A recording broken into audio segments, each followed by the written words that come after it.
दिल बधिल के जाले।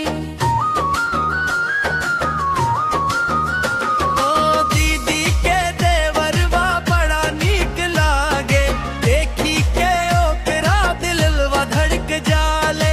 हंसी में जादू बा, बात में मिठास, ओकरा बिना अब ना लागे मन के प्यास। जब जब आइले अंगना में हो, चमके लागे मनवा के कोना में हो। नैनवा से नैनवा मिलल जइसे, फूलवा खिलल बसंती सोना में हो।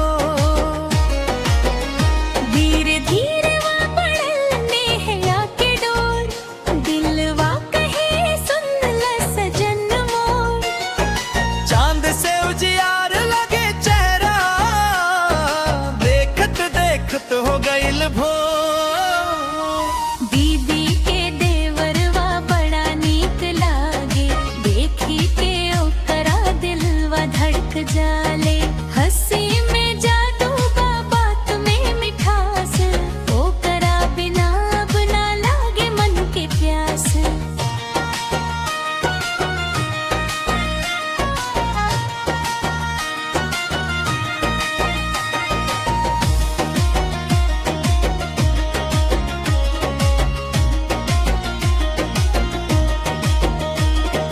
सावन के बदरिया जैसन आइले, सपना में रोज रोज समैले। दिलवा के बगिया महका गई